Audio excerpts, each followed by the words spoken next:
আচ্ছা শোনো, হ্যাঁ তোমাকেই বলছি, তুমি আমার ভালোবাসা আর তুমি আমার টেডি বিয়ার। তোমার কাছে থাকলে আমার নিজেকে সব থেকে বেশি নিরাপদ মনে হয়। তোমার সাথে থাকলে আমার বুকের ভেতর আমি কেমন একটা আলাদা শান্তি খুঁজে পাই। আমার মনে হয় যে জীবনের এর থেকে বেশি সুখ আর হয়তো কোথাও নেই। আর আমি মনে করি আমি সেখানেই আছি যেখানে আমার থাকার কথা। আমি মনে করি তোমার ভালোবাসা আমার ভেতরে আলাদাই একটা সান্ত্বনা দেয়। আর আমার নিজেকে অনেক বেশি ভাগ্যবান মনে হয় যে আমি তোমাকে পেয়েছি। নিজের জীবনে নিজের ভালোবাসা হিসাবে তোমায় পেয়েছি।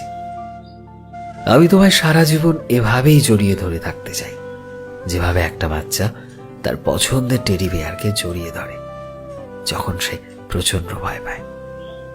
আমি তোমাকে সারাটা জীবন নিজের মনের সব কথা খুলে বলতে চাই, যেভাবে একটা বাচ্চা তার স্কুলের সমস্ত ঘটনা বাড়ি এসে তার পছন্দের টেডি বিয়ারের সাথে শেয়ার করে। আমি সারা জীবন তোমায় খুব যত্নে আগলে রাখতে চাই। আর শুধু কিছুদিনের জন্য নয়, আমি সারা জীবন তোমায় আগলে রাখতে চাই নিজের জীবনের সবচেয়ে পছন্দের টেডি বিয়ার বানিয়ে। Happy teddy day my love.